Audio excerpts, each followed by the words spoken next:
সেটা আপনারাও জানতে পারবেন। শ্রী চৈতন্য মহাপ্রভু এই নামকে অস্ত্ররূপে জীবের উদ্ধারের জন্য তুলে দিয়েছিলেন, অস্ত্ররূপে। লক্ষ্য ছিল সমাজের প্রত্যেকটা শ্রেণীর মধ্যে যে বিভেদ, যে বৈষম্য, সেগুলো দূর করা। সমাজকে বিভিন্ন সময় কিছু ধর্ম ব্যবসায়ীরা নিজেদের স্বার্থে টুকরো টুকরো করে ভেঙে দেয়। কি তাদের উদ্দেশ্য? তাদের উদ্দেশ্য ধর্মকে সামনে রেখে মানুষের মধ্যে যে দুর্বলতা, তার সুযোগ নিয়ে তারা ধর্মের নামে ব্যবসা ফেদে বসবে। সেই কারণে তারা বিভিন্ন সময় ধর্মের নাম করে সমাজকে বিভিন্ন ভাবে টুকরো টুকরো করে ভেঙে দেয়। কখনো ধর্মীয় দল, তার থেকে সম্প্রদায়, তারপরে গোষ্ঠী। এইভাবে আমরা আজকে সমাজের যে চিত্র দেখতে পাচ্ছি, সেটা ওই একদল ধর্ম ব্যবসায়ী যারা নিজেদের স্বার্থ চরিতার্থ করার জন্য এই সমাজকে ব্যবহার করেছে, মাত্র তারই ফলস্বরূপ আপনার আমার সামনে আজকে উঠে আসছে। শ্রী চৈতন্য মহাপ্রভু এই মহানাম দিয়েছিলেন সমাজের প্রত্যেকটা মানুষকে একত্রিত করার জন্য। সাম্প্রদায়িকতা মুক্ত একটি প্ল্যাটফর্ম তিনি তৈরি করেছিলেন। তিনি এই মহানামকে হাতিয়ার করে এই সমাজে সর্বত্র যেখানে যেখানে বিভেদ বৈষম্য রয়েছে, সেই সর্বস্তরে তিনি পৌঁছে যেতে শুরু করলেন।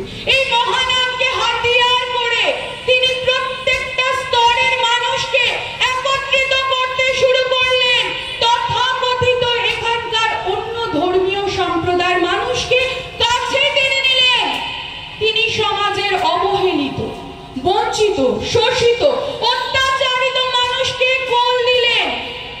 আর যখন তিনি এইভাবে সমাজের প্রত্যেকটা স্তরের মানুষকে এক করতে শুরু করলেন, তখনই সেই ধর্ম ব্যবসায়ী যারা ধর্মের নাম করে বিভিন্ন সময় সমাজকে গ্রাস করে চলেছে, তাদের মধ্যে গেল গেল রোগ উঠে গেল।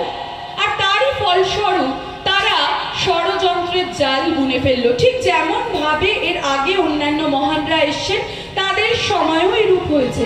আপনারা জানেন যীশু খ্রিস্টের সঙ্গে কি হয়েছে? তারই ভক্ত সন্তানের মধ্যে থেকে সে জুডাসের দেখা মিলেছিল। শ্রী চৈতন্য মহাপ্রভুকে এই পৃথিবীর বুক থেকে সরিয়ে ফেলতে হবে। আর এই ষড়যন্ত্রের ফলস্বরূপ সেই ধর্ম ব্যবসায়ীরা সমাজের সেই শোষক শ্রেণী, অসুর শ্রেণী যে ষড়যন্ত্রের জাল বুনল, তার মধ্যে শ্রী চৈতন্য মহাপ্রভুর অত্যন্ত কাছের কিছু ভক্ত সন্তানদেরও আষ্টে পৃষ্ঠে জড়িয়ে ফেলল প্রলোভনের জালে। শ্রী চৈতন্য মহাপ্রভুর কিছু ভক্ত সন্তান, তারাও সেদিন সেই ষড়যন্ত্রের সামিল ছিল, কিন্তু তা আমাদের জানতে দেওয়া হয় না। শ্রী চৈতন্য মহাপ্রভুকে পুরীর মন্দিরে পাথর দিয়ে থেতলে পিটিয়ে হত্যা করা হয়, কিন্তু এই সত্য কি আমাকে আপনাকে জানতে দেওয়া হয়েছে? জানতে দেওয়া হয় না। বলা হয় শ্রী চৈতন্য মহাপ্রভু নাকি জগন্নাথ দেবের সঙ্গে পুরীর মন্দিরে লীন হয়ে গেছেন। আরো অনেক কিছু কথিত রয়েছে, কিন্তু প্রকৃত সত্য যা আজকে 2023-এ এসে অত্যন্ত সহজভাবে উপলব্ধ কিছু রিসার্চের মধ্যে দিয়ে যা আমরা জানতে পারি, তা আজ থেকে 50-60 বছর আগেও কিন্তু এমন ভাবে উপলব্ধ ছিল না। শ্রী চৈতন্য মহাপ্রভুকে অপবাদ মাথায় নিয়ে এই বাংলার বুক থেকে উড়িষ্যায় চলে যেতে হয়েছিল, এবং উড়িষ্যার সেই পুরীর মন্দিরে ষড়যন্ত্রের ফলস্বরূপ তাকে পাথর দিয়ে থেতলে পিটিয়ে হত্যা করা হয়। যে কাজ তিনি এই ধরায় করতে এসেছিলেন, সেই অসম্পূর্ণ কাজ সম্পূর্ণ করার জন্য এই ধরায় অবতীর্ণ হলেন জন্মসিদ্ধ মহান ঠাকুর শ্রী শ্রী বালক ব্রহ্মচারী মহারাজ, সেই বিতর্কিত মহান, যার কথাই ইতিমধ্যেই আপনারা বিভিন্ন প্রচার মাধ্যমের মধ্যে দিয়ে অবগত হয়েছেন। সেই বালক ব্রহ্মচারী মহারাজের কথাই আজকে আপনাদের দরবারে আমরা তুলে ধরব, সত্য পরিবেশন করব বেদ প্রচার কল্পে। তাই তো সন্তান দল আজ এই ভূমিকায় অবতীর্ণ হয়েছে। এতদিন অনেক মুখরোচক খবর আপনারা পড়েছেন, জেনেছেন, সমালোচনার ঝড় তুলেছেন সন্তান দল সম্পর্কে, বালক ব্রহ্মচারী মহারাজ সম্পর্কে। আজ দিন এসেছে সত্য জানার। কে এই বিতর্কিত মহান বালক ব্রহ্মচারী মহারাজ? শ্রী চৈতন্য মহাপ্রভু যে কাজ করে যেতে পারলেন না, সেই অসম্পূর্ণ কাজ সম্পূর্ণ করার জন্য এই ধরায় এলেন তার ত্রয়োদশ উত্তর পুরুষ রূপে আমাদের পরম পিতা জন্মসিদ্ধ মহান শ্রী শ্রী বালক ব্রহ্মচারী মহারাজ। তিনি এই ধরায় এসে কি বললেন? তিনি এই ধরায় এসে বললেন, আমি হিন্দু নই, মুসলমান নই, জৈন নই, খ্রিস্টান নই, আমি চীনা, জাপানি, কংগ্রেস, কমিউনিস্ট নই, আমি এই পৃথিবীর সন্তান। আর এই পৃথিবীর সমগ্র জীব জগৎকে নিয়ে আমার এই সন্তান দল এক অখণ্ড বিশ্ব পরিবার। সমগ্র জীব জগৎ, শুধুমাত্র আমি আপনি এই সন্তান দলের সদস্য এমনটা নয়, এই সমগ্র জীব জগৎ, এই গাছপালা, কীট পতঙ্গ সকলকে নিয়ে তিনি এই সন্তান দল গঠন করেছিলেন। তিনি তার পরিচয় দিচ্ছেন তিনি এই পৃথিবীর সন্তান। তাই যারা এতদিন ভাবতেন যে বালক ব্রহ্মচারী মহারাজ কোনো হিন্দু সম্প্রদায়ের কোনো গুরু অবতার, তারা ভুল ভাবতেন। তিনি এই তথাকথিত হিন্দু, মুসলমান, জৈন, খ্রিস্টানকে ধর্ম বলে মনে করেননি। তিনি এই পৃথিবীতে এসে ধর্মের প্রকৃত ব্যাখ্যা তুলে ধরলেন।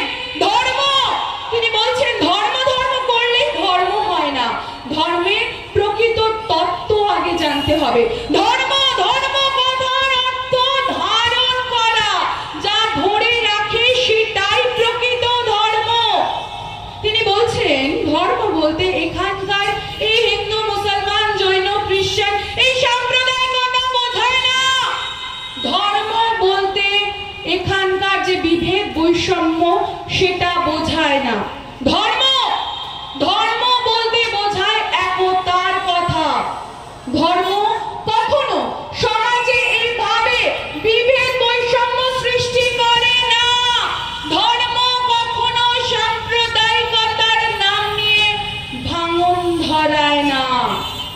ধর্ম, ধর্মের প্রকৃত ব্যাখ্যা তিনি তুলে ধরলেন। তিনি বলছেন ধর্ম এবং রাজনীতি, বেদের যুগে ধর্ম এবং রাজনীতি একে অপরের পরিপূরক, পরস্পরের বিরোধী নয়। কিন্তু আপনারা ভাববেন যে এই বালক ব্রহ্মচারী মহারাজের এরকম রাজনীতির কথা আমরা এর আগেও শুনেছি। বালক ব্রহ্মচারী মহারাজ যে বক্তব্যগুলো রাখেন, কেমন একটা রাজনীতির গন্ধ আছে। আপনারা কি কোনো রাজনৈতিক দলের সঙ্গে যুক্ত? আমরা প্রথমেই বলি, আমরা তথাকথিত যেমন কোনো ধর্মীয় দল নই, আমরা তথাকথিত কোনো রাজনৈতিক দল নই। তাই কোনো রাজনৈতিক দলের রঙে আমাদের রাঙিয়ে ফেলে ভুল করবেন না বন্ধু। বালক ব্রহ্মচারী মহারাজ যে রাজনীতির কথা বলছেন, সেই রাজনীতির প্রকৃত ব্যাখ্যা তিনি তুলে ধরলেন, যা আজকে আমরা দেখতে পাই না। রাজ কথার অর্থ হচ্ছে শ্রেষ্ঠ। তিনি বলছেন যেটা শ্রেষ্ঠ নীতি সেটাই রাজনীতি। তিনি বলছেন মায়ের মন নিয়ে যে নীতি করা হয়, একজন মা পরিবারকে যে নীতি দিয়ে ধরে রাখে, তার পরিবারের প্রত্যেকটি সদস্যকে মা যেরূপ মমতা, স্নেহ, সমতার দৃষ্টি দিয়ে ধরে রাখে, সেই মায়ের মন নিয়ে নীতি করার কথা তিনি রাজনীতির সাথে তুলনা দিচ্ছেন। সেই রাজনীতির কথা তিনি বলেছেন। আর তিনি বলছেন যে শ্রেষ্ঠ নীতি দিয়ে সমাজকে ধারণ করে রাখা যায়, সেটাই প্রকৃত ধর্মনীতি এবং সেটাই প্রকৃত রাজনীতি। ওর কোনো স্বাদ হয় না, তেমনি ধর্ম ছাড়া রাজনীতির কথাও ভাবা যায় না। ধর্ম এবং রাজনীতি তিনি যে নীতির কথা বলেছেন তাতে একে অপরের পরিপূরক। কিন্তু আমরা আজকের দিনে দাঁড়িয়ে যে চিত্র সমাজের, দেশের, রাষ্ট্রে দেখতে পাচ্ছি, তাতে ধর্মের নাম করে যা চলছে তাকে প্রকৃত ধর্ম, যদি সত্যি প্রকৃত ধর্ম হতো তাহলে সমাজকে ধরে রাখার বদলে সমাজে ভাঙন ধরাতো না। কারা বলুন তো এই ধর্মের নাম করে আজকে আমার গায়ে হিন্দু স্ট্যাম্প, আমার দাদার গায়ে মুসলমানের স্ট্যাম্প, আমার বোনের গায়ে খ্রিস্টানের স্ট্যাম্প দিয়ে যাচ্ছে?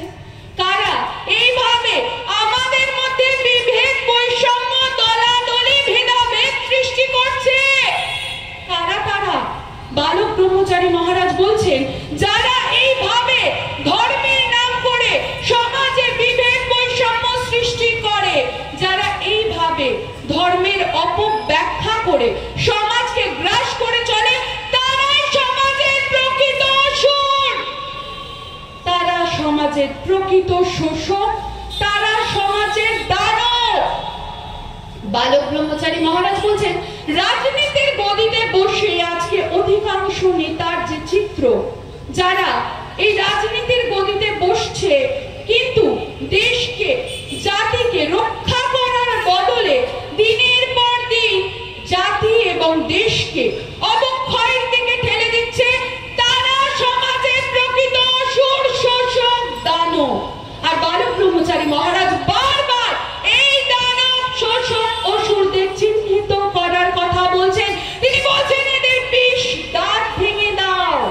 বালক ব্রহ্মচারী মহারাজ এই শিক্ষাই তার সন্তানদের দিয়েছেন। তিনি বলছেন, সমাজে এই যে চিত্র তোমরা দেখতে পাচ্ছ, আজকে ধর্মের নামে যে অ্যালার্জি তোমরা দেখতে পাচ্ছ, এই ধর্মের নামে অ্যালার্জি, তা ধর্মের নামে বিকৃত ব্যাখ্যার জন্য। আজকে সমাজে একদল স্বার্থান্বেষী গোষ্ঠী নিজেদের মাতব্বরি ফলানোর জন্য সমাজে এইভাবে ধর্ম রাজনীতির নাম করে যেগুলো করছে, সেটা প্রকৃত ধর্ম এবং রাজনীতির ব্যাখ্যা হতে পারে না। ধর্ম এবং রাজনীতির প্রকৃত ব্যাখ্যা প্রথমবার অত্যন্ত সহজ সরল ভাবে বালক ব্রহ্মচারী মহারাজ তুলে ধরলেন। তিনি এই সমাজ ব্যবস্থার কঠিন চিত্র, যা আজকে আমরা আপনারা দেখতে পাচ্ছি, সেই চিত্র বারবার বিভিন্ন প্রকাশ্য জনসভা থেকে তুলে ধরলেন। তিনি বলছেন, এই সমাজের প্রত্যেকটা স্তরে আজকে ঘুম ধরে গেছে, তাই এই সমাজ ব্যবস্থা বদলানোর প্রয়োজন। আর এই সমাজ ব্যবস্থা বদলানোর সাথে সাথে রাষ্ট্র কাঠামো পরিবর্তনের প্রয়োজন। আর তিনি বলছেন, এই রাষ্ট্র কাঠামো পরিবর্তনের জন্য প্রয়োজন একজন উপযুক্ত নেতা। বালক ব্রহ্মচারী মহারাজ সেই বিতর্কিত মহান, যিনি প্রথমবার ধর্মের প্রকৃত ব্যাখ্যা তুলে ধরলেন, যিনি প্রথমবার রাজনীতির প্রকৃত ব্যাখ্যা তুলে ধরলেন। তিনি এখানে এসেছেন, এখানকার তথাকথিত ধারা অনুযায়ী দীক্ষা দিয়েছেন, ঠিকই, কারণ ভারতবর্ষ আধ্যাত্মিকতার পীঠস্থান। সেই সূত্র ধরে তিনি এখানে সকলকে একত্রিত করার জন্য এই দীক্ষা দান করেছেন। কিন্তু দীক্ষা দান করে কারোর থেকে বিনিময় 1 টাকাও দক্ষিণা দেননি। আমরা গ্যারান্টি দিয়ে বলতে পারি, চ্যালেঞ্জ করে বলছি, এখনো অবধি এরকম কাউকে আমরা পাইনি আর আগামী দিনেও পাবো না, যিনি এসে বলবেন যে বালক ব্রহ্মচারী মহারাজের কাছ থেকে আমি দীক্ষা নিয়েছি আর তার বদলে এখানকার কিছু জিনিস আমি তাকে দান করেছি, অর্থ বা অন্যান্য কিছু জিনিস আমি তাকে দীক্ষার বদলে দিয়েছি। এমনটা কেউ নেই বন্ধু। বালক ব্রহ্মচারী মহারাজ বলছেন, যেদিন দেখবে শিষ্যের মাথায় হাত বুলিয়ে আমি গুরুগিরি নামে এরূপ আচরণ করছি, সেদিন রাস্তার ল্যাম্পপোস্টে বেঁধে আমাকে গুলি করে মেরে। বালক ব্রহ্মচারী মহারাজ মঠ মন্দির আশ্রমের কথা বলছেন না, বালক ব্রহ্মচারী মহারাজ সেই ধর্মনীতির কথা বলছেন যেটা বেদে আছে, যেটা সত্য, যা সত্য তাই বেদ, তাই বারবার তিনি সত্য পরিবেশন করেছেন। বালক ব্রহ্মচারী মহারাজ বলছেন এই রাষ্ট্র কাঠামো পরিবর্তনের জন্য প্রয়োজন একজন উপযুক্ত নেতা। কোথায় সেই নেতা? কেউ বলতে পারবেন যে আমরা সেই নেতার হদিশ ইতিমধ্যে পেয়েছি, যে এরকম নেতা আছে যিনি আজকের দিনে দাঁড়িয়ে দেশকে, জাতিকে এই মৃত্যু শয্যার হাত থেকে রক্ষা করতে পারবে? এমন কেউ অ্যাসিওরেন্স দিতে পারবেন? কোন রাজনৈতিক দল এইভাবে বলতে পারবেন যে আজকে দেশের যে পরিস্থিতি, একজন এরকম নেতাকে এনে আমরা আমাদের দলের পক্ষ থেকে দাঁড় করিয়ে দিচ্ছি, তিনি জাতিকে, দেশকে মৃত্যুর হাত থেকে রক্ষা করবে? এমন নেতা নেই।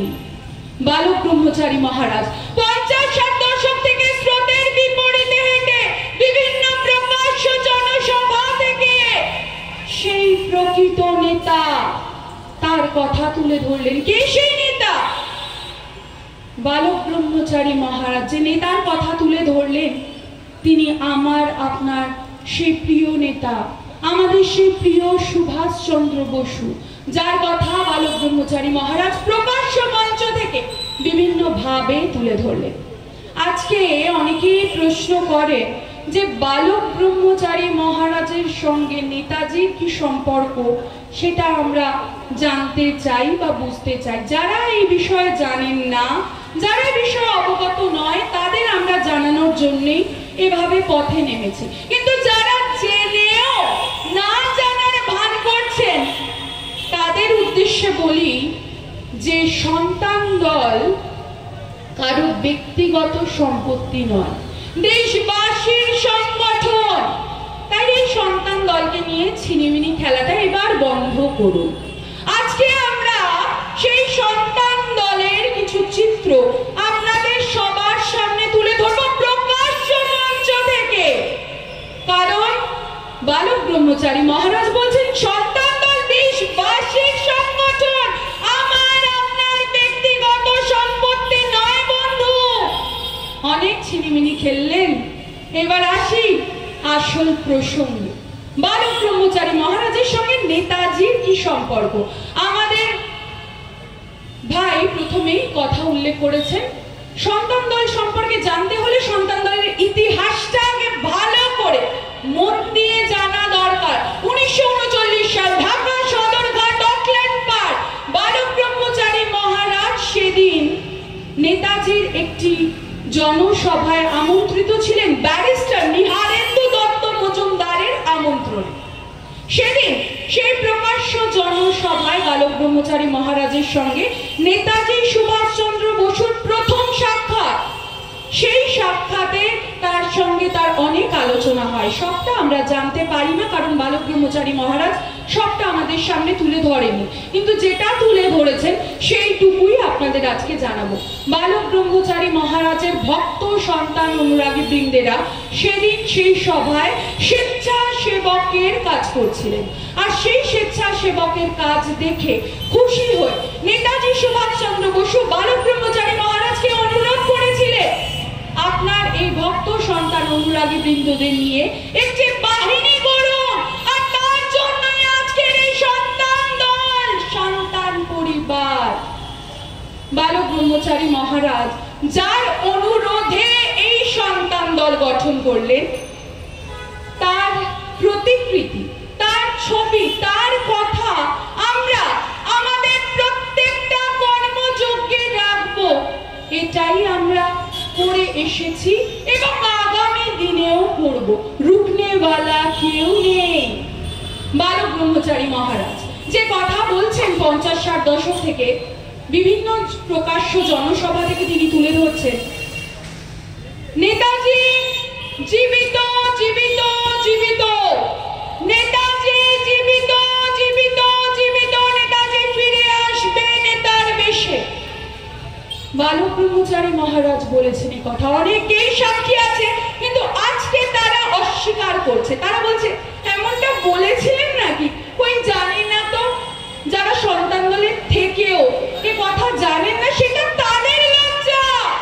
জানুন, বুঝুন, পড়ুন, তারপরে সন্তান দল সম্পর্কে কোনো কথা আপনারা প্রকাশ্যে তুলে ধরবেন। আপনি জানেন না, সেটা আপনার ব্যর্থতা, আমাদের নয়। বালক ব্রহ্মচারী মহারাজ 50-60 দশক থেকে স্রোতের বিপরীতে হেঁটে বারবার এই কথা প্রকাশ্য মঞ্চ থেকে ঘোষণা করছে। তিনি বলছেন, নেতাজি কোথায় আছে, কি করছে, শুধু ভারত সরকার নয়, পৃথিবীর বড় বড় রাষ্ট্র জানে, কিন্তু কারোর কিচ্ছু করার ক্ষমতা নেই, কারণ তিনি আজ শক্তি সাধনায় সিদ্ধি লাভ করেছেন। বালক ব্রহ্মচারী মহারাজ বলছেন, নেতাজির প্রতি কি বিশ্বাসঘাতকতা করা হয়েছে দেশবাসী যেদিন জানবে, সেদিন তাদের মাথায় খুন চাপবে। আজ যাদের ছবি দেওয়ালে দেওয়ালে টানিয়ে ফুল মালা শ্রদ্ধার সঙ্গে দিয়ে ধূপ ধুনা দেওয়া হচ্ছে, দেশবাসী যেদিন সত্য জানবে, সেদিন সেই ফটো দেওয়াল থেকে নামাবে, ডাস্টবিনে ফেলবে, থুতু দেবে। বালক ব্রহ্মচারী মহারাজ সেই বিতর্কিত মহান, তিনি বলছেন 1945 সালের পর থেকে বিমান দুর্ঘটনা ঘটেনি, বিমান দুর্ঘটনায় নেতাজি মারা যায়নি। নেতাজির একটি বৃহৎ পরিকল্পনা ছিল, আর সেই কারণে বিমান দুর্ঘটনার গল্প ফেলে তিনি অন্যত্র চলে গেছেন। বালক ব্রহ্মচারী মহারাজ বারবার এই সত্য তুলে ধরছেন। বিভিন্ন প্রকাশ্য জনসভা থেকে বিমান দুর্ঘটনা ঘটেনি, বিমান দুর্ঘটনায় নেতাজি মারা যায়নি, নেতাজি জীবিত আছেন এবং তিনি নেতার বেশি ফিরে আসবেন। এই কথা বালক ব্রহ্মচারী মহারাজ যখন বলছেন, তখন তৎকালীন সরকার, কিছু বুদ্ধিজীবী সম্প্রদায়, সুশীল সমাজ, তারা কি বলছে? তারা বলছে বালক ব্রহ্মচারী মহারাজ ভাওতাবাজ, বালক ব্রহ্মচারী মহারাজ মিথ্যাচার করে, বালক ব্রহ্মচারী মহারাজ নাকি নেতাজির নাম ভাঙিয়ে খায়। বালক ব্রহ্মচারী মহারাজ ভাওতাবাজ, বালক ব্রহ্মচারী মহারাজ মিথ্যাচার করে, বালক ব্রহ্মচারী মহারাজ নেতাজির নাম ভাঙিয়ে খায়। আচ্ছা, সব কথা মেনে নেব যদি আপনারা সেটা প্রমাণ করতে পারেন, কিন্তু প্রমাণ স্বরূপ 2005 সাল ফেব্রুয়ারি মাস তাইওয়ানে Manoj Mukherjee commission, justice Manoj Mukherjee commission যখন ভিজিট করলেন, তখন তাইওয়ান সরকার তাদেরকে লিখিত স্টেটমেন্ট দিয়ে জানাচ্ছেন 1945 সালে 18ই আগস্ট অনেক দূরের কথা বন্ধু। 1945 সালের 14ই আগস্ট থেকে 1945 সালের 20শে সেপ্টেম্বর পর্যন্ত কোনো বিমান দুর্ঘটনাই ঘটেনি। ভাবুন, 1945 সালের 18ই আগস্ট নয়, 1945 সালের 14ই আগস্ট থেকে 20শে সেপ্টেম্বর পর্যন্ত একটা দীর্ঘমেয়াদী সময় কোনো বিমান দুর্ঘটনা ঘটেনি। কে বলছে? সন্তান দল বলছে না, পাগলের প্রলাপ তো বলে সন্তান দল। বালক ব্রহ্মচারী মহারাজ মিথ্যাচার করে, তারা বলছে না, তাইওয়ান সরকার বলছে। তাইপিতে যেখানে এই বিমান দুর্ঘটনাটা ঘটেছিল, সেই সরকার লিখিতভাবে স্টেটমেন্ট তুলে ধরছে 2005 সালে। 1945-এর 60 বছর পরে কথা প্রমাণ হলো। এবার কি বলবেন আপনারা?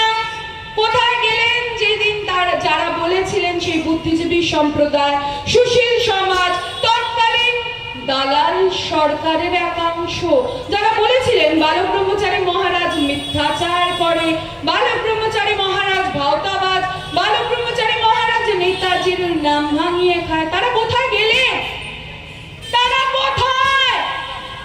আমরা তো আজও দাঁড়িয়ে এই কথা আপনাদের সামনে প্রকাশ্যে বলছি। নেতাজি বিমান দুর্ঘটনায় মারা যায়নি, নেতাজি জীবিত আছেন এবং ফিরে আসবেন নেতার বেশে। একইভাবে যা বালক ব্রহ্মচারী মহারাজ বলেছেন, সেই কথা আজও প্রকাশ্য মঞ্চ থেকে বলছি। আপনারা কোথায় গেলেন? বালক ব্রহ্মচারী মহারাজ, যার কোটি কোটি সন্তান, আজকে তার ভক্ত অনুরাগী বৃন্দের সংখ্যা সে 8 কোটিকে ছাড়িয়ে গেছে, সেই বালক ব্রহ্মচারী মহারাজের কারোর নাম ভাঙিয়ে খাওয়ার প্রয়োজন পড়ে না।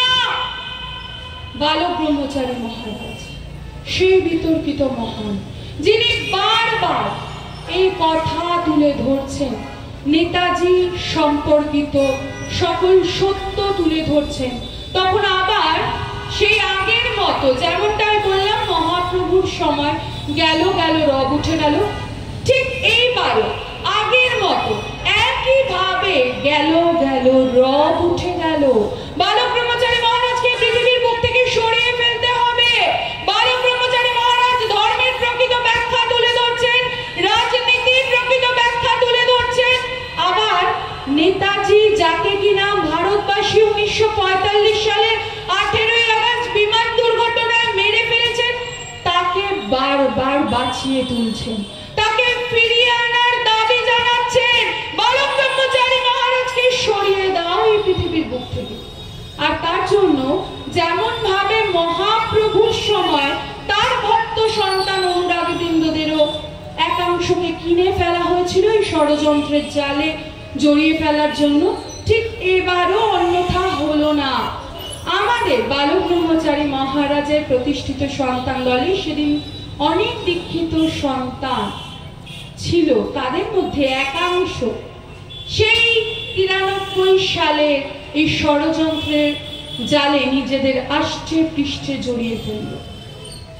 অর্থের বিনিময়, যশের বিনিময়, ক্ষমতার বিনিময় তারা সেদিন এই ষড়যন্ত্রের মধ্যে লিপ্ত ছিল।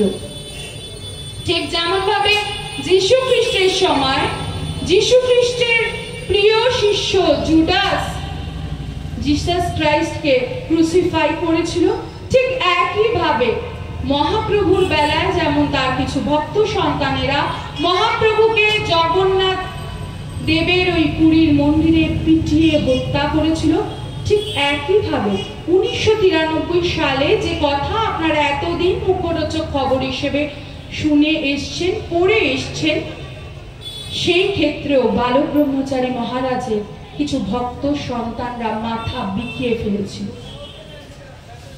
বালক ব্রহ্মচারী মহারাজ যে কথা তুলে ধরলেন, সেই কথা প্রমাণ হয়ে গেল 60 বছর পরে যে নেতাজি বিমান দুর্ঘটনায় মারা যায়নি। বালক ব্রহ্মচারী মহারাজ তো এটাই বলছিলেন।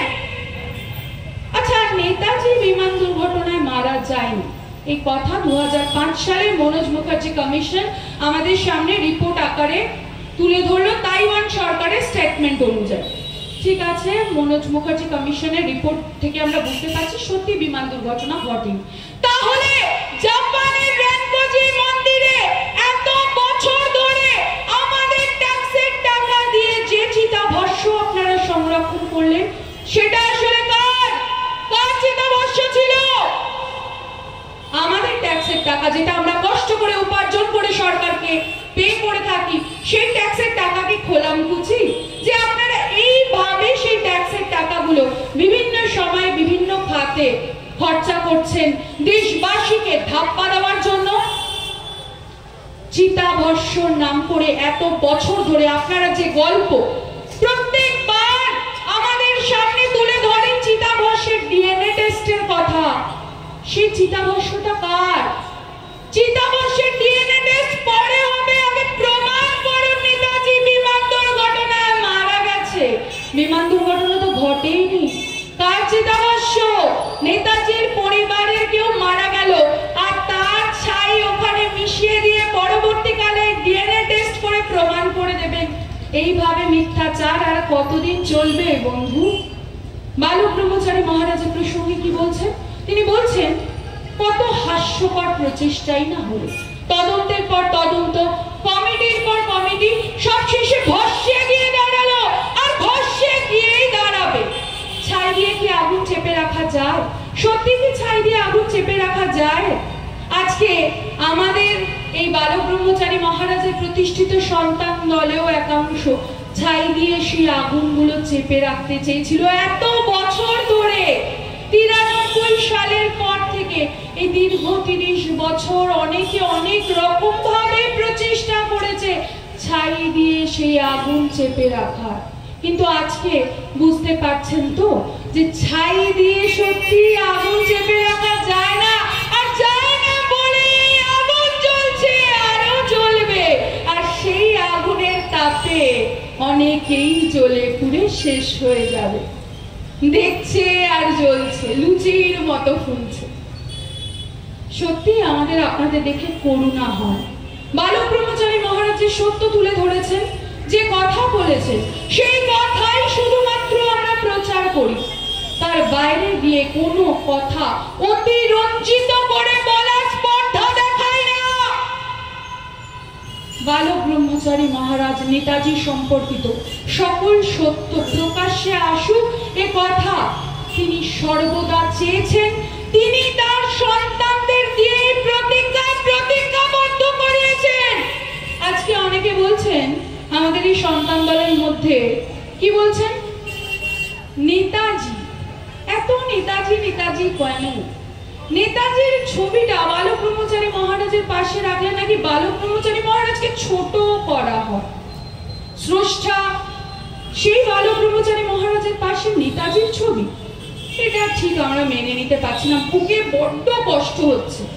আচ্ছা, আবার কেউ কেউ বলছেন নেতাজি নাকি বেদের চ্যাপ্টারের মধ্যে পড়ে না, নেতাজি নাকি আমাদের বিষয় নয়। কেউ কেউ আবার কি বলছেন জানেন? কেউ কেউ বলছে নেতাজি পিয়াজি, কেউ বলছে নেতাজি কভি নেহি আয়েগা, কেউ আবার বলছে নেতাজিকে ঠাকুর তো ফিরিয়ে আনতে পারলেন না, এরা যা শুরু করেছে এদের দেখে মনে হচ্ছে এরাই নেতাজিকে নিয়ে আসবে। কেউ আবার উপহাস করে বলছে নেতাজি নেতাজি করে যাচ্ছে, নেতাজি কি মুক্তি দেবে এদের? কিভাবে এদের বোঝাবো? এরা এত নেতাজি নেতাজি করছে, ঠাকুরের এত কথা সব ছেড়ে দিয়ে নেতাজি নিয়ে পড়েছে। তাদের উদ্দেশ্যে বলছি, বালক ব্রহ্মচারী মহারাজ 60-এর দশকে পার্ক স্ট্রিটের বাড়ি থেকে সকল সন্তানদের উদ্দেশ্যে একটি বার্তা দিয়েছিলেন। কি সেই বার্তা? তিনি বলছেন, সব সন্তানদের উদ্দেশ্যে বলছি, সব সন্তান, শুধুমাত্র পার্ক স্ট্রিটের বাড়িতে যে যারা সেদিন উপস্থিত ছিলেন তাদের উদ্দেশ্যে এই কথা তিনি বলছেন না, তিনি বলছেন সব সন্তানদের উদ্দেশ্যে বলছি, সব সন্তানদের আশীর্বাদ করছি, বলো শপথ গ্রহণ করো। মন দিয়ে শুনুন, সন্তান দলের এই কথাগুলো জানার প্রয়োজন। তিনি বলছেন, বলো শপথ গ্রহণ করো, তোমরা সত্যকে প্রতিষ্ঠা করবে, ন্যায়ের জন্য প্রাণ বিসর্জন দেবে, নেতাজিকে আনার চেষ্টা করবে। এই কথা শপথ বাক্য হিসেবে সব সন্তানদের উদ্দেশ্যে বালক ব্রহ্মচারী মহারাজ পাঠ করিয়েছিলেন সেদিন। তাহলে আজকে কারা এই দালালগুলো বলছে নেতাজির কথা, ওটা নাকি শুধু বালক ব্রহ্মচারী চ্যাপ্টার? কাকে বলেছিল? আপনাকে বলেছিল? প্রমাণ করুন এটা শুধুমাত্র বালক ব্রহ্মচারী চ্যাপ্টার। আমরা আপনাদের কাছে প্রমাণ করে দেবো এটা শুধুমাত্র বালক ব্রহ্মচারী নিজের চ্যাপ্টারের মধ্যে রাখেনি। সব সন্তানদের উদ্দেশ্যে বারবার তিনি নেতাজিকে ফিরিয়ে আনার জন্য চেষ্টা করতে বলেছেন। তার মুখনিসৃত বাণী পড়া চাবুক পড়লে জানা যায়, কিন্তু পড়বেন কখন? পড়ার তো সময় নেই। আজকালকার অত্যাধুনিক যুগে নিজেদের নিয়ে আমরা এতটাই ব্যস্ত, এখানকার বিভিন্ন সবকিছু চাহিদার মধ্যে নিজেদেরকে এতটাই আমরা নিমজ্জিত করে ফেলেছি, বালক ব্রহ্মচারী মহারাজ সম্পর্কে পড়ার অবকাশ কোথায়? বালক ব্রহ্মচারী মহারাজ বারবার এই নেতাজি সুভাষচন্দ্র বসুর প্রতি তার সন্তানদের শ্রদ্ধা জ্ঞাপনের কথা বলেছে। আচ্ছা, তৎকালীন সরকার নেতাজি সুভাষচন্দ্র বসুর এই বিমান দুর্ঘটনার কথা বলে। নেতাজি সুভাষচন্দ্র বসু বিমান দুর্ঘটনায় মারা গেছেন, আমরাও মেনে নেব বন্ধু, আমরাও মেনে নেব নেতাজি মারা গেছে, বিমান দুর্ঘটনাতে মারা গেছে, এটাও মেনে নেব। যদি প্রমাণ দিতে পারেন, প্রমাণবিহীন কথা আমরা গ্রহণ করি না। এটা আমাদের বাবা শিখিয়েছেন। 1956 সালে প্রথমবার শাহনওয়াজ কমিটি গঠন করা হলো। শাহনওয়াজ খানের নেতৃত্বে এই শাহনওয়াজ কমিটি কি বলল? নেতাজি সুভাষচন্দ্র বসু 1945 সালের 18 আগস্ট বিমান দুর্ঘটনায় মারা গেছে। শাহনওয়াজ কমিটি এই রিপোর্ট পেশ করার পরে রাতারাতি শাহনওয়াজ খান রেল মিনিস্টার হয়ে গেলেন। নেতাজিকে মারো, নেতাজির চরিত্র হনন করো, নেতাজিকে ভারতবাসীর মন থেকে মুছে ফেলো, শুধু এইটুকু করতে হবে। কিছু দালাল শ্রেণী ঘুরে বেড়াচ্ছে আপনার চারপাশে। শুধু এই উদ্যমটা নিন।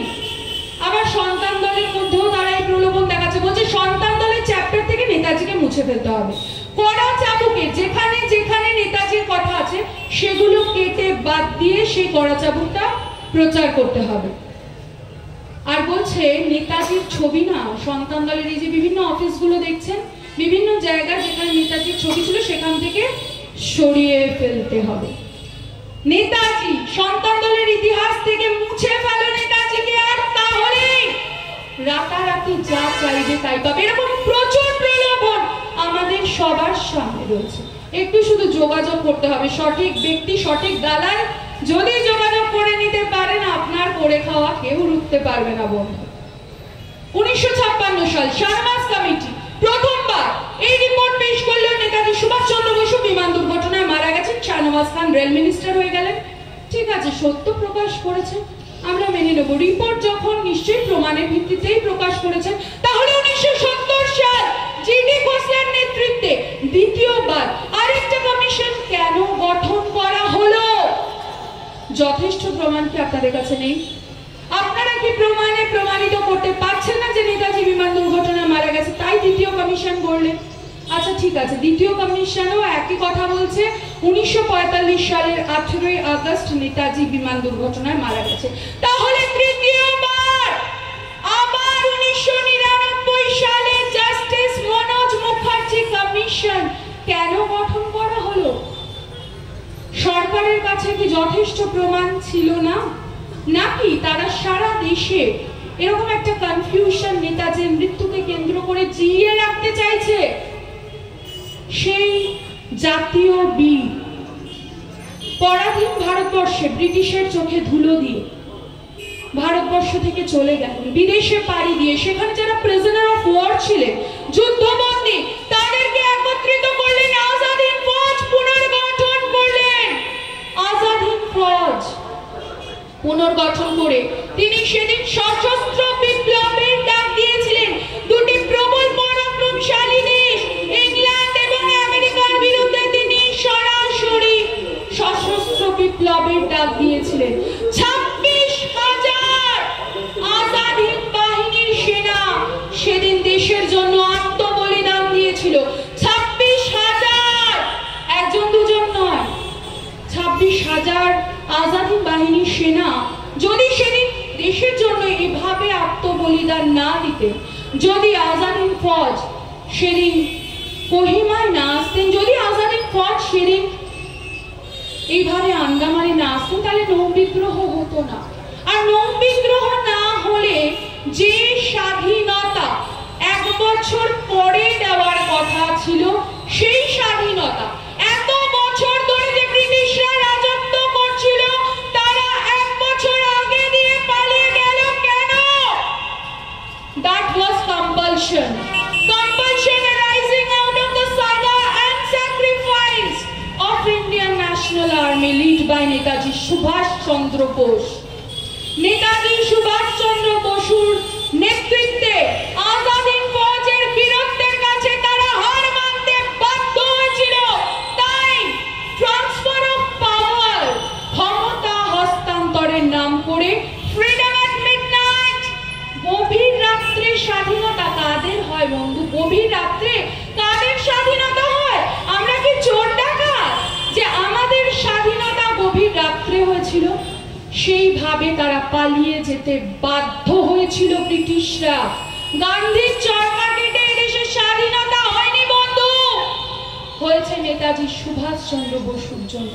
সেই আজাদ হিন্দ বাহিনীর কথা কোন ইতিহাস বইতে লেখা থাকবে না, কোন পাঠ্যপুস্তকে পড়ানো হবে না।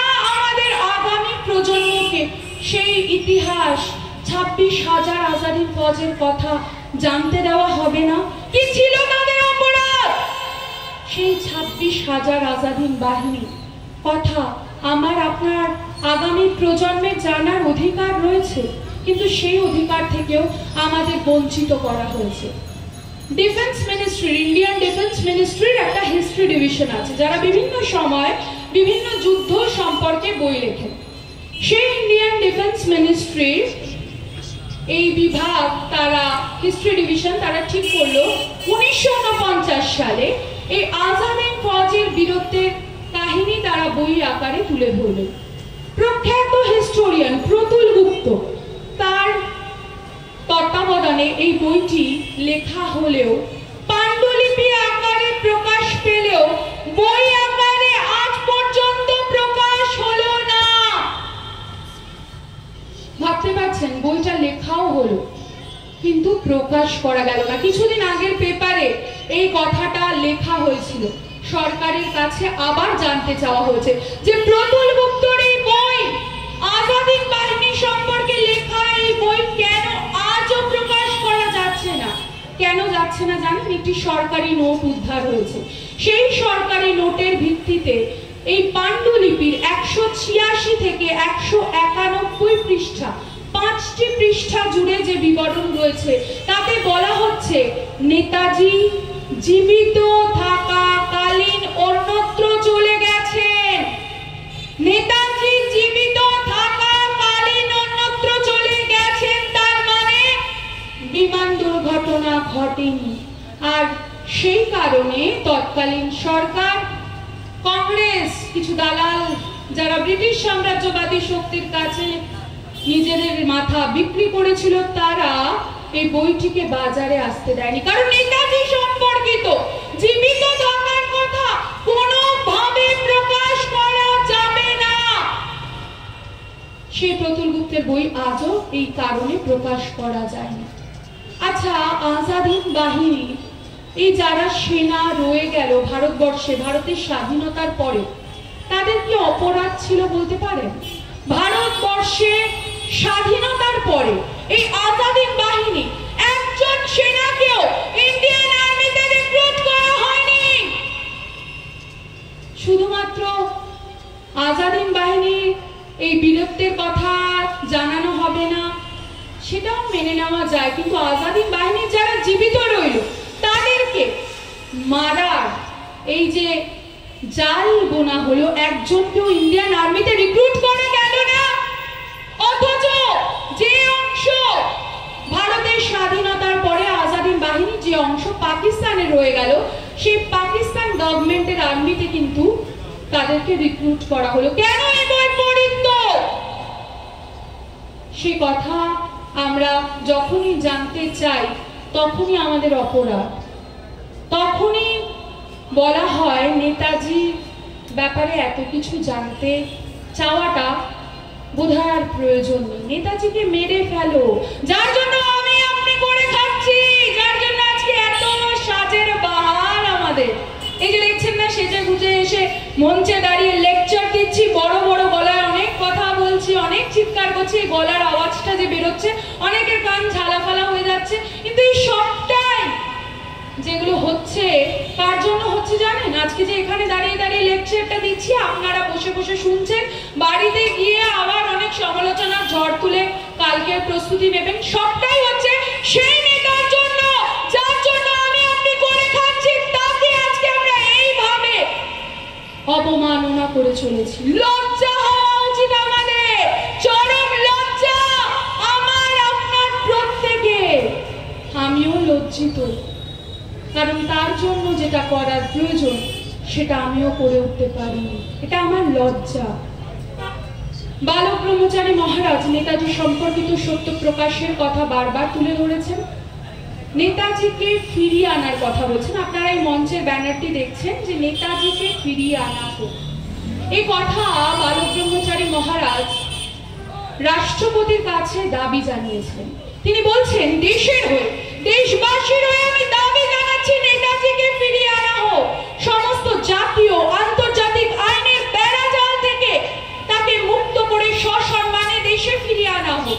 এই দাবি আমাদের পরম পিতার।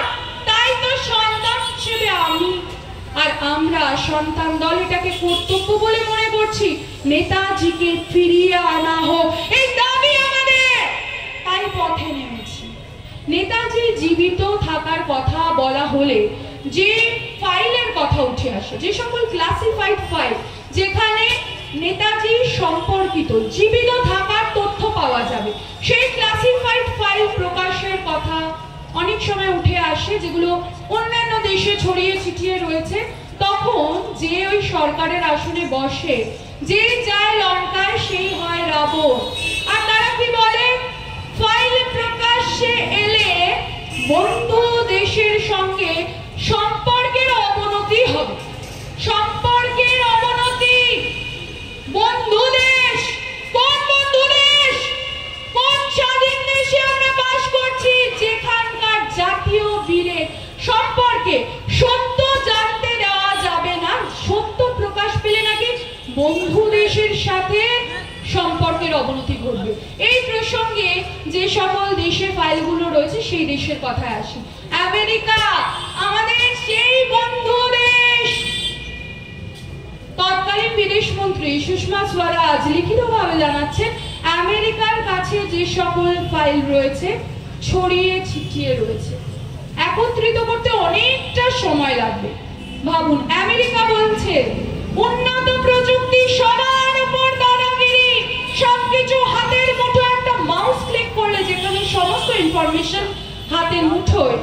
সেই আমেরিকা বলছে নাকি নেতাজি জীবিত থাকার যে সকল ফাইল সেগুলো একত্রিত করতে অনেক সময় লাগবে। আচ্ছা, ভালো কথা। ইংল্যান্ড কি বলছে? Most of the files have been declassified. আচ্ছা, ভালো কথা। Most of the files you have declassified, but what about the rest of the files? বাকি ফাইল কোথায়? অধিকাংশ ফাইল বলছেন প্রকাশ করেছে, বাকি ফাইল কোথায়? জাপান বলছে সব ফাইল প্রকাশ করে দিয়েছি, দুটো ফাইল বাকি আছে, যথা সময় আমরা প্রকাশ করব। সেই সময় আদৌ আসবে কিনা নোবডি নোজ, আমরা জানি না। রাশিয়া বলছে আমাদের কাছে কোনো ফাইল নেই, আমাদের কাছে কোনো ফাইল নেই। অথচ নেতাজি গবেষক পূরবী রায়ের তথ্য অনুযায়ী তিনি অনেকদিন রাশিয়াতে ছিলেন, বিশ্ববিদ্যালয়ে পড়াতেন, মাহফিজ খানাগুলোতে ঘুরেছেন, আর্কাইভসে কোথায় কোথায়, মস্কোতে, মস্কোর বাইরে, যেখানে যেখানে নেতাজি সংক্রান্ত এই ক্লাসিফাইড ফাইলগুলো রয়েছে, সেই তথ্য রাশিয়ান গভর্নমেন্ট তাকে দিয়েছে। তারা বলেছে এই ফাইলগুলো তোমাকে আমরা দিতেও পারি, শুধু ভারত সরকারকে আমাদেরকে এর জন্য জানাতে হবে। এই নেতাজি গবেষক পূরবী রায় তিনি ভারত সরকারকে এই কথা জানালেও ভারত সরকার কি বলছে? ওই একই কথা, বন্ধু দেশের সঙ্গে সম্পর্কের অবনতি ঘটবে, তাই ফাইল প্রকাশ্যে আনা যাবে না। ভাবুন কোন দেশে আমরা বাস করছি। নেতাজি জীবিত থাকাকালীন প্রমাণ ক্লাসিফাইড ফাইল রয়েছে, সেগুলোও প্রকাশ করতে পারছে না আমাদের এই বিচিত্র দেশ ভারতবর্ষ, যার নাম। ভারতবর্ষেও এরকম প্রচুর ফাইল রয়েছে। রাজনাথ সিং কটকে দাঁড়িয়ে বললেন যে সব ফাইল তিনি প্রকাশ করে দেবেন, অথচ 100টা ক্লাসিফাইড ফাইল দেওয়ার পরে বলছে আর নাকি কোনো ফাইল নেই। মিথ্যে কথা, মানি না আমরা, প্রকাশ করুন সেই ফাইল। সমস্ত ফাইল আপনাদের প্রকাশ করতেই হবে।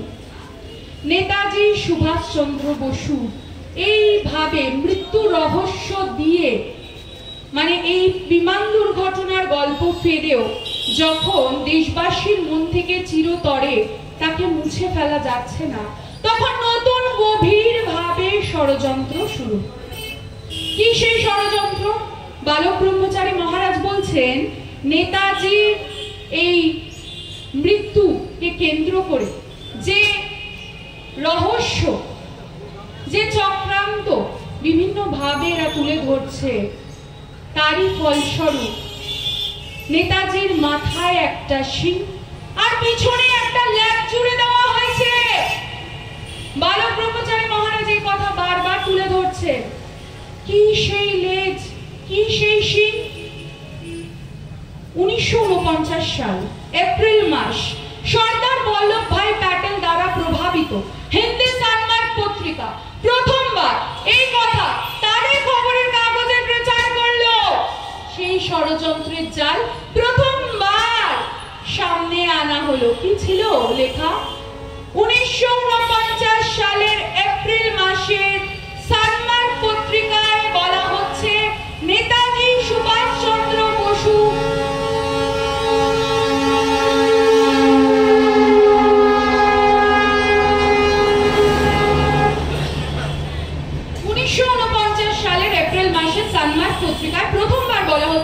নেতাজি সুভাষচন্দ্র বসু বিবাহ করেছেন, তার একটি 8 বছরের পুত্র সন্তান আছে। একটু মন দিয়ে শুনবেন বন্ধু। সালমান বলছে প্রথমবার 1949 কি বলছে, 1949 সালের এপ্রিল মাসের পেপারে তারা বলছে নেতাজির একটি 8 বছরের পুত্র সন্তান আছে। 1951 সালের 12 এপ্রিল আনন্দবাজার পত্রিকা কি বলছে, তারা বলছে নেতাজি সুভাষচন্দ্র বসু একজন জার্মান মহিলাকে বিবাহ করেছেন। নেতাজি সুভাষচন্দ্র বসুর 8 বছরের একটি কন্যা সন্তান আছে। 1949 সাল সালমান করল 8 বছরের ছেলে। 1951 সাল 2 বছরের ব্যবধানে আনন্দবাজার পত্রিকা বহুল প্রচারিত সংবাদ মাধ্যম তারা বলছে নেতাজির 8 বছরের একটি কন্যা সন্তান আছে। আচ্ছা ঠিক আছে, পুত্র থেকে কন্যা, জেন্ডার তো এখন চেঞ্জ হচ্ছে আমরা জানি, ছেলে থেকে মেয়ে, মেয়ে থেকে ছেলে হওয়া যায়, এরকম প্রযুক্তি এখন রয়েছে, আপনার ইচ্ছাকে আপনি স্বাধীনভাবে মর্যাদা দিতেই পারেন। কিন্তু তখনও কি এমন প্রযুক্তি ছিল যেখানে ছেলেকে 2 বছরের ব্যবধানে মেয়েতে পরিণত করে দিলেন, জেন্ডার চেঞ্জ করে দিলেন, একবার বলছেন ছেলে একবার বলছেন মেয়ে, আমরা কি ধরে নেব ট্রান্সজেন্ডার? আচ্ছা আপনারা বললেন 1949 সালে তার বয়স 8, 1951 সাল 2 বছর পরে তার বয়স তখনও 8। হাস্যকর হলো না ব্যাপারটা? 2 বছরের ব্যবধানে এই মিথ্যা অ্যানিটা পাপ, যাকে আমরা বলি অনিতা একটা পাপ, কোনো জেন্ডার নেই। আরো পরবর্তীকালে জানতে পারবেন জন্মের সময় তারিখ দিনেরও কোনো ঠিক নেই। তাকে কি বলবো পাপ ছাড়া বলুন তো? তাকে নেতাজির কন্যা হিসেবে মেনে নেব? সেই অ্যানিটা পাপ যাকে আপনারা 8 বছরই এই 2 বছরের মধ্যে রেখে দিলেন, বয়স বাড়লো না, অথচ নেতাজি বয়সের ভারে আক্রান্ত। অনেকে বলে নেতাজি ফিরে আসবে নেতার দেশে, এমনটা কোথায়, কবে হবে? নেতাজি তো বয়স হচ্ছে 128 বছর বয়স, আসবো সেই তথ্যে, আগে এইটা কমপ্লিট করে নিই। সেই প্রসঙ্গে ফিরে আসি। 1949 সালে এমিলি শেনকেলের যে ছবি দেওয়া হয়, 1951 সালে সেই ছবি এমিলি শেনকেল, যাকে নেতাজির স্ত্রী বলা হচ্ছে, সেই ছবিও বদলে ফেলা হলো। আচ্ছা সেটাও মেনে নিলাম, ভুল তো হতেই পারে। 1951 সালের 12 এপ্রিল আনন্দবাজার পত্রিকা এই অ্যানিটা পাফের জন্ম হয়েছে বলছে 1941 সালের 12 জানুয়ারি। কবে বলছে এই কথা? 1951 সালের 12 এপ্রিলের পেপারে তারা বলছে অ্যানিটা পাফের জন্ম হয় 1941 সালের 12 জানুয়ারি। এই আনন্দবাজার পত্রিকা 1994 সালের 27 মার্চের পেপারে কি বলছে জানেন? বলছে এই অ্যানিটা পাফের জন্ম হয় 1942 সালের 29 নভেম্বর। আনন্দবাজার পত্রিকা বহুল প্রচারিত সংবাদ মাধ্যম কি তথ্য পরিবেশন করছেন? একবার বলছেন কোন একটা পেপার ছেলে, আপনারা বললেন মেয়ে, আমরা মেনে নিচ্ছি। একবার বলছেন তার বয়স 2 বছর আগেও 8 ছিল, 2 বছর পরেও 8, সেটাও মেনে নিলাম। আবার যাকে আপনারা প্রজেক্ট করতে চাইছেন, মানে অ্যানিটা পাপ, ওই পাপটাকে তার জন্মের তারিখ সময় কোনোটারই ঠিক নেই। আচ্ছা আনন্দবাজার পত্রিকা 1994 সালে 27 মার্চের পেপারে আরো অনেক কথা বলছেন। কি বলছেন? 1934 সালে নেতাজি সুভাষচন্দ্র বসু এমিলি শেনকেলের প্রেমে পড়েন। ওই যেভাবে আমি আপনি প্রতি মুহূর্তে প্রতিদিন নিত্য নতুন লোকের প্রেমে পড়ি, ঠিক একই ভাবে নেতাজিকেও আমাদের সাথে গুলিয়ে ফেলেছে। নেতাজিকে, সেই বীর যোদ্ধা মহান, ভারতের ইতিহাসে নয় পৃথিবীর ইতিহাসে বিরল, তাকে আমার আপনার মতো সাধারণ মানুষে পরিণত করেছে দালালরা। কি বলছে? 1934 সালে তিনি নাকি এমিলি শেনকেলের প্রেমে পড়েন বিদেশে গিয়ে, আর 1937 সালে তিনি নাকি গোপনে বিবাহ করেন। বুঝতে পারছেন কি বলতে চাইছে? বলছে পালিয়ে গিয়ে লাভ ম্যারেজ। প্রথমে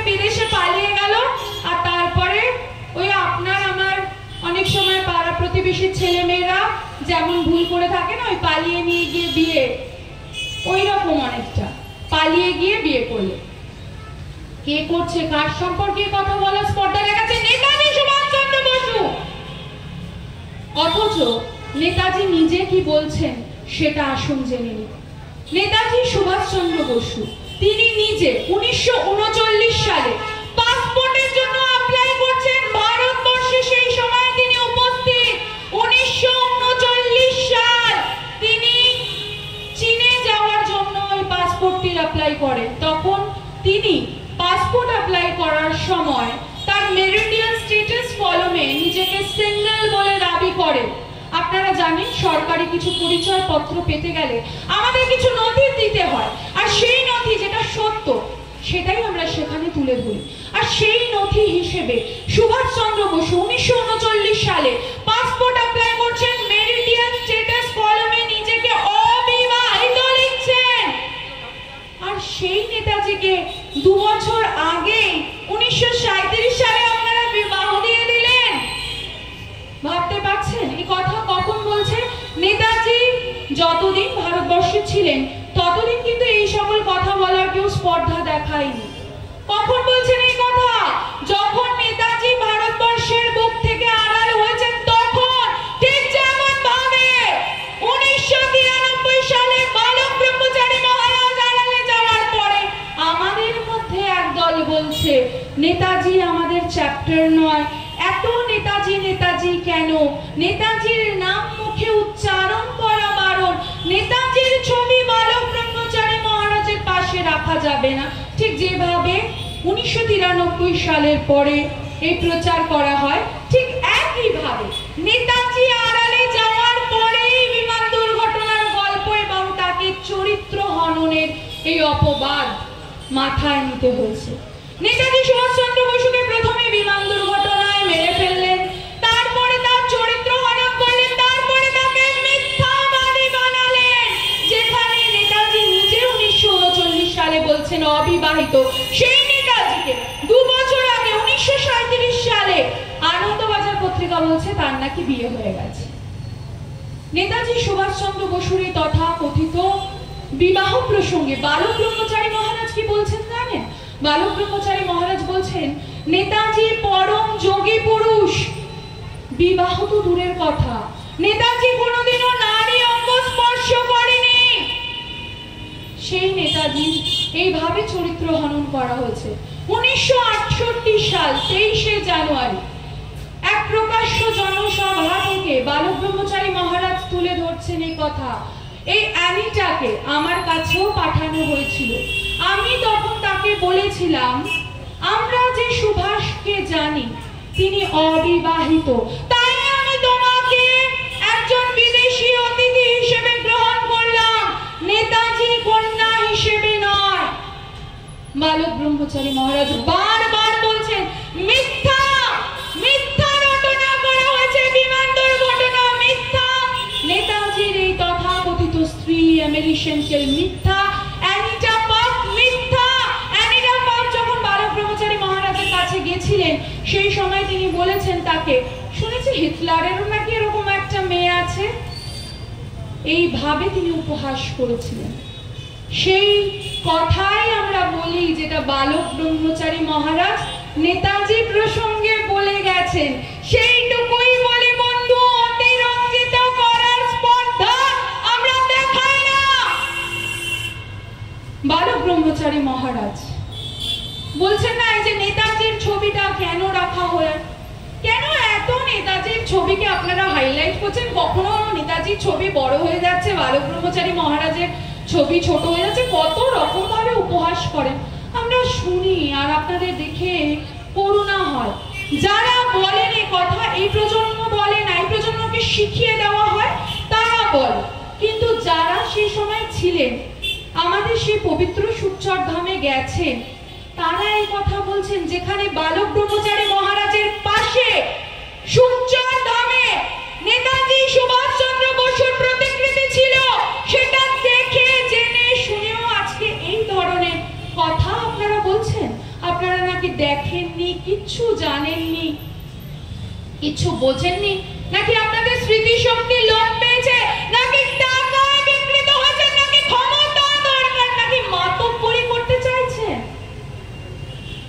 বালক ব্রহ্মচারী মহারাজ নেতাজির এই ছবি প্রসঙ্গে কি করেছিলেন জানেন?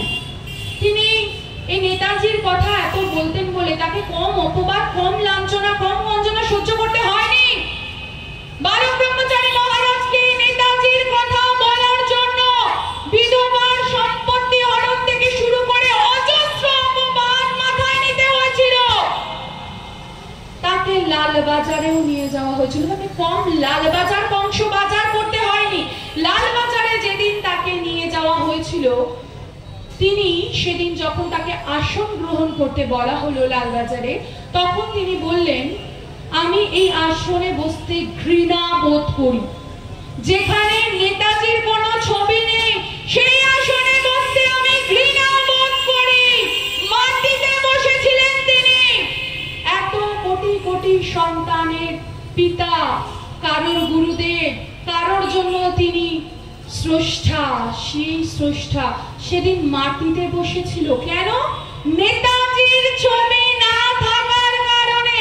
আর সেই নেতাজির ছবি আজকে আমরা শ্রদ্ধার সঙ্গে তার পাশে রেখেছি প্রকৃত কর্মের নিদর্শন স্বরূপ। তার জন্য আপনাদের এত আপত্তি, এত জ্বালা, এত ব্যথা। আগে পড়ুন, সবাইকে সেই তথ্য পরিবেশন করুন যেটা সঠিক। মিথ্যাচার করা বন্ধ করুন। বালক ব্রহ্মচারী মহারাজ নেতাজি সুভাষচন্দ্র বসু প্রসঙ্গে বলছেন, যিনি দেশকে পরাধীনতার শৃঙ্খল থেকে মুক্ত করতে পেরেছিলেন, তিনি দেশকে আবার পুনরায় সুশৃঙ্খলায় প্রতিষ্ঠিত করতে পারবেন। বালক ব্রহ্মচারী মহারাজ বলছেন, তার জন্য এত নির্যাতন সহ্য করেও আমার তাকে বারবার ফিরিয়ে আনার প্রচেষ্টা, আর তাই চরম অপবাদ মাথায় নিয়ে আমি বারবার তাকে ফিরিয়ে আনার চেষ্টা করার জন্য দৃষ্টি আকর্ষণ করছি। আর এই প্রচেষ্টা আমার চলতেই থাকবে। মাথা আমাকে ঘামাতেই হবে। তিনি বলছেন, যতদিন না পর্যন্ত তিনি এই কাজে সাকসেস পাবেন, মাথা তাকে ঘামাতেই হবে। বালক ব্রহ্মচারী মহারাজ নেতাজি সুভাষচন্দ্র বসু সম্পর্কে বারবার সত্য তুলে ধরছেন। তিনি বলছেন, মুখের কথা নয়, শুধু মুখের কথা তিনি বলেননি, তিনি প্রমাণ স্বরূপ তুলে ধরেছেন বিভিন্ন জনসভা থেকে।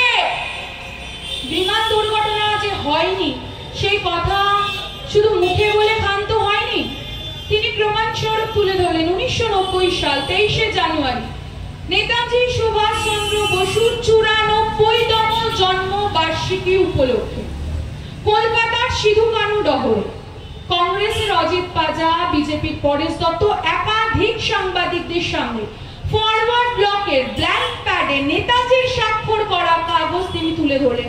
বারবার এই কাগজ তিনি তুলে ধরেছেন প্রকাশ্য জনসভা থেকে। মুখের কথা নয়, কাগজটা পরীক্ষা করা হয়, প্রমাণ হয় যে স্বাক্ষর সেদিন সেখানে করা ছিল, স্বাক্ষরটা জেনুইন। আর কালিটা 1962-63 সালে। তাই বালক ব্রহ্মচারী মহারাজ বলছেন, আমার ধর্ম যুক্তি ভিত্তিক, গণিত ভিত্তিক, সুর ভিত্তিক, বিজ্ঞান ভিত্তিক। এখানে ভাব উচ্ছ্বাস কল্পনার কোনো স্থান নেই। তিনি যেটা মুখে বলেন সেটাই বলেন, যেটা তিনি প্রমাণে প্রমাণিত করতে পারবেন। আর আমরা সেইটুকুই আপনাদের সামনে তুলে ধরছি মাত্র বেদ প্রচারক হিসেবে। যাহা সত্য তাহাই বেদ, এ কথা বালক ব্রহ্মচারী মহারাজ বলেছেন, আমি বলছি না। আর বালক ব্রহ্মচারী মহারাজের মুখনিসৃত প্রতিটি বাক্য বেদবাক্য। সেই বেদের কথা পরিবেশনের জন্য সন্তান দল পথে নেমেছে। নেতাজি সুভাষচন্দ্র বসু এমন একটা অধ্যায় যেটা সম্পর্কে ভারতবর্ষের মানুষকে কোনোদিনও জানতে দেওয়া হয়। আমাদের দেশ স্বাধীন হয়েছে, বালক ব্রহ্মচারী মহারাজ বলছেন ভারতবর্ষ স্বাধীনতা পেয়েছে ঠিকই, কিন্তু আমরা কি পেলাম? সত্যি কি আমরা স্বাধীনতা পেয়েছি? বালক ব্রহ্মচারী মহারাজ বলছেন, স্বাধীনতা হবে সদা দীপ্তমান, তার স্বয়ং প্রকাশ হবে। তার আলোতে সমস্ত দিক, চারিদিক আলোকিত হয়ে উঠবে। তাহলে কিসের অন্ধকার? আজকে বালক ব্রহ্মচারী মহারাজ এই স্বাধীনতা প্রসঙ্গে এই আজকের এই স্বাধীনতা চিত্র দেখে তিনি কি বলেছিলেন? তিনি বলছেন 14ই আগস্ট এলে 14ই আগস্টের রাত্রে যে মহড়া, সেটা দেখলেই একমাত্র বোঝা যায় যে ভারতবর্ষ স্বাধীন হয়েছে। বাকি দিনগুলো দেখলে বোঝা যায় না। আমাদের দেশ কি সত্যি স্বাধীন? স্বাধীন যদি হয়েই থাকে তাহলে এই চিত্র, এর জন্যই কি বালক ব্রহ্মচারী মহারাজ বলছেন নেতাজি সুভাষচন্দ্র বসু আজাদ হিন্দ বাহিনী কি এই স্বাধীনতার জন্যই এইভাবে নিজেদের জীবন তুচ্ছ করেছিলেন? এই স্বাধীনতা আজও ব্রিটিশ কমনওয়েলথ চুক্তির আওতায় ভারতবর্ষকে রাখা হয়েছে। ৭৬ বছরের স্বাধীনতার পরে আজও এইভাবে আমাদের ভারত সরকার ব্রিটিশ সরকারের কাছে লক্ষ লক্ষ টাকা কমনওয়েলথ চুক্তির নাম করে পে করছে। সেই ট্যাক্সের টাকা যেটা আমরা কষ্ট করে উপার্জন করে দিই, যেই ট্যাক্সের টাকা দিয়ে চিতাভস্মের নাটক রচনা, চিতাভস্ম সংরক্ষণ করা হয়েছে, সেই ট্যাক্সের টাকা দিয়ে কমনওয়েলথ চুক্তির নাম করে তারা ব্রিটিশ সরকারের কাছে এখন দিয়ে যাচ্ছে। আমাদের দাবি এই কমনওয়েলথ চুক্তি থেকে ভারতবর্ষ বেরিয়ে আসুক। স্বাধীনতা, কিসের স্বাধীনতা পেয়েছি বলুন তো আমি আপনি? যদি সত্যি স্বাধীনতা পেতাম তাহলে আজকে আপনার আমার দিন শুরু হয় এবং শেষ হয় যে বিদেশি পণ্যগুলো দিয়ে, সেগুলো কি আমাদের দেশে ভেবে দেখেছেন কখনো? যে পেস্টটা ইউজ করছেন রাত্রে শোবার সময়, যে বিছানার চাদর ইউজ করছেন, প্রত্যেকটা বিদেশি পণ্য। বিদেশি কোম্পানিগুলোকে ভারতবর্ষে বিভিন্ন সময় নিয়ে আসার জন্য আমাদের সরকার তাদের কাছে ভিক্ষা চায়। যে একই ভুল জাহাঙ্গীরের সময় হয়েছিল, ইস্ট ইন্ডিয়া কোম্পানিকে এখানে নিয়ে আসা হয়েছিল, আর সেই জন্য ব্রিটিশরা সেটার সুযোগ নিয়ে এত বছর রাজত্ব করে গেল। আর সেই একই জিনিস আজও সাদা ব্রিটিশরা চলে গেছে, কালো ব্রিটিশদের হাতে ক্ষমতা হস্তান্তর করে দিয়ে তারা সেই একই কাজ করে চলেছে সমহিমায়। বিদেশি কোম্পানিগুলোকে এখানে নিয়ে আনার জন্য তারা দিনরাত বিভিন্ন রকম ভাবে সচেষ্ট। ভাবতে পারছেন কিভাবে স্বাধীন হয়েছি আমরা? স্বাধীনতা, বালক ব্রহ্মচারী মহারাজ এই স্বাধীনতার কথা বলছেন, এটা প্রকৃত স্বাধীনতা নয়। নেতাজি সুভাষচন্দ্র বসু যে স্বাধীনতা, যে অখণ্ড ভারতের স্বপ্ন দেখেছিল, কোথায় সেই স্বাধীনতা? স্বাধীনতার নাম করে ভারতবর্ষকে রাতের অন্ধকারে দু টুকরো করে দিয়ে গেছে ব্রিটিশরা। জওহরলাল নেহেরু আর মোহাম্মদ আলী জিন্নাহর স্বপ্ন পূরণ করার জন্য প্রধানমন্ত্রী হওয়ার স্বপ্ন দেখছেন দুজনে, আর সেই স্বপ্ন পূরণ করার জন্য সেটাকে সামনে রেখে তারা ভারতবর্ষকে দুটো টুকরো করে দিল। রামের দেশ, রহিমের দেশ। সেই স্বাধীনতা যে ব্রিটিশরা যাওয়ার সময়, যাওয়ার আগে রবার্ট ক্লাইভ প্রচুর জাহাজ বোঝাই করে নিয়ে গেছেন, এরকম নিদর্শন আজকে আপনারা বিভিন্ন তথ্যে পাবেন ইন্টারনেট ঘাটলে। সেই ব্রিটিশরা যাওয়ার সময় 17টা জাহাজ বোঝাই করে এখান থেকে ভারতবর্ষের সম্পত্তি লুট করলো। কড়া চাবুকেও লেখা আছে কথা, আমরা মন গড়া কথা বলি না। সেই ব্রিটিশরা 17টা জাহাজ যাওয়ার সময় যখন বোঝাই করে নিয়ে গেছে, এই কথা যখন বালক ব্রহ্মচারী মহারাজকে বলা হচ্ছে, বালক ব্রহ্মচারী মহারাজ বলছেন 17টা না কটা সেটা আমি বলতে পারবো না, মানে তার মানে কটা ভেবে দেখুন। সেই ব্রিটিশদের দস্যু রানী দ্বিতীয় এলিজাবেথ মারা গেলেন, আর আমাদের ভারতবর্ষের রাষ্ট্রীয় শোক পালন করা হলো। আমরা সেই ভারতবর্ষে বাস করছি, যেই ভারতবর্ষের স্বাধীনতার জন্য, যে ব্রিটিশদের অত্যাচারের জন্য আমাদের দেশের সেই বিনয় বাদল, দীনেশ মাস্টারদা, সূর্য সেন, ক্ষুদিরাম, প্রীতিলতা, মাতঙ্গিনী হাজরা, কতজনের নাম বলবো, প্রত্যেকের আত্মবলিদান। নেতাজি সুভাষচন্দ্র বসুকে যে ব্রিটিশদের জন্য ঘর ছাড়া হতে হয়েছিল, সেই ব্রিটিশদের দ্বিতীয় দস্যু রানী, দ্বিতীয় এলিজাবেথ যখন মারা যাচ্ছে, তখন ভারতবর্ষে রাষ্ট্রীয় শোক পালন করা হচ্ছে স্বাধীনতার নাম করে। ঘর ঘর তিরঙ্গা, হর ঘর তিরঙ্গা লহরাও।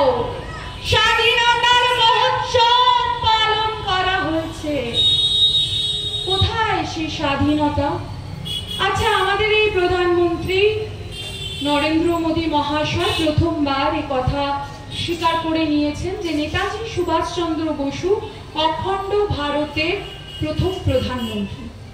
আমরা তার কাছে কৃতজ্ঞ যে তিনি এই সত্য স্বীকার করেছেন অবশেষে।